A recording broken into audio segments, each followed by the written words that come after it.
They said to me later exactly how I felt, which was, Eleni, you scared the hell out of us because when we looked into your eyes, it looked like there wasn't a soul behind them. And that was exactly how I felt. I felt dead. And in 3 days' time, I was going to jump off a bridge, and I promise you, I wouldn't have hesitated. I was ready. I felt at peace with that decision. It felt good. It felt right. That's how twisted I was in my mind and in my spirit. And my sister saved my life. Somehow she figured out something was wrong. I had dropped out of school. I had stopped going to work. I was hiding. I didn't want anybody's help, period. I wanted to jump.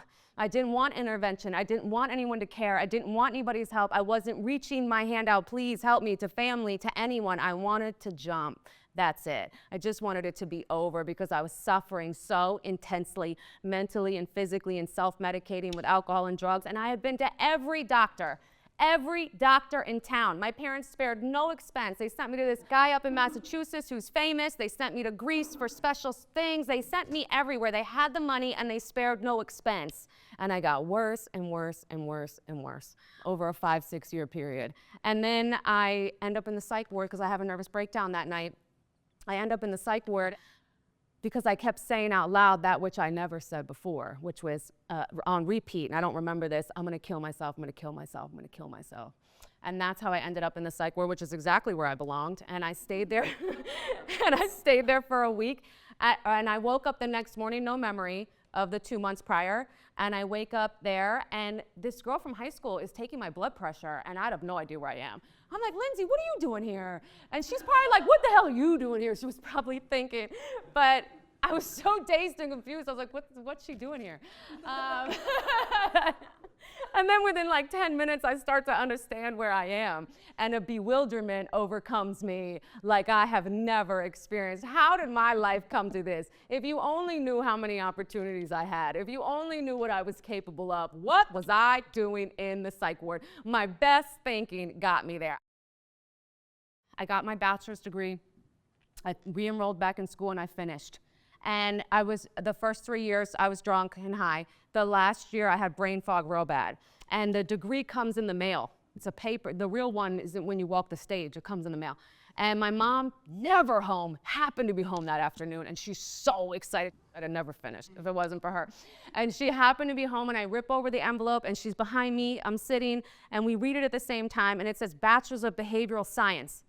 She says, Eleni, I thought your degree was in sociology. I said, so did I. And you know what I mean? That's how out of it I was. So, because I was drunk the first 3, and then the last one, I mean, that brain fog was severe. Like, I might as well have been drunk that next year.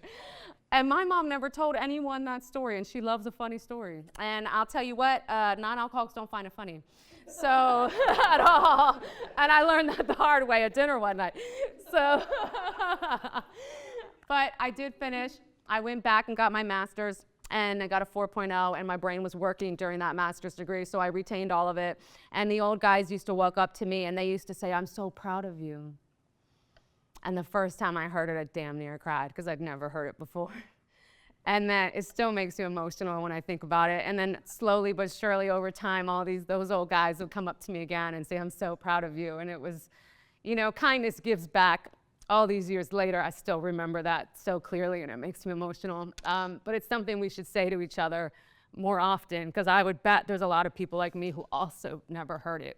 And then I moved to Northern Virginia, and I was trusted with kids, and I taught 4th and 5th grade. I mean, all of this is just so phenomenal to have come from the psych ward and nervous breakdown and alcoholism and drug addiction and bipolar and arthritis. And in that time, I cured the arthritis. There is no explanation as to why I no longer have bipolar disorder. God has an explanation for that, though, because I was on a call with a doctor, and I said, yeah, I haven't had it in the last 5 years. And she said, oh, it's in remission? I said, if you want to call it that, because you know that doesn't exist. But God has an explanation for that. Last year, I have to jump to the end. So a lot of wonderful things happened, and now I own a business, and I've been doing that for the last 14 years. But it's not about the stuff. It's just about how I feel. And for the last 3 years, the first 2 were the happiest of my life. I'm not saying I wasn't already happy. A lot of good years in this program, good and bad. But I always had to take the hardest path. So stubborn, so hard-headed, never willing to listen. And I realize now that my speed at which I grow and which I heal, because we're all healing each other in here, the speed at which I do that is how willing am I to do what, from someone who I trust, who has what I want, how willing am I to follow exactly what they say to the letter? If I'm willing to follow 50%, I'm gonna have 50% results. That's what I did for a long time. But the last few years have been the happiest of my life. I got in with a group of people, I'm having more fun, and I've been a fun chaser my whole life. I have never had this much fun in my life. I mean, get with some people, make plans in and out of the meetings. It is phenomenal. The people here, all of you, are the best.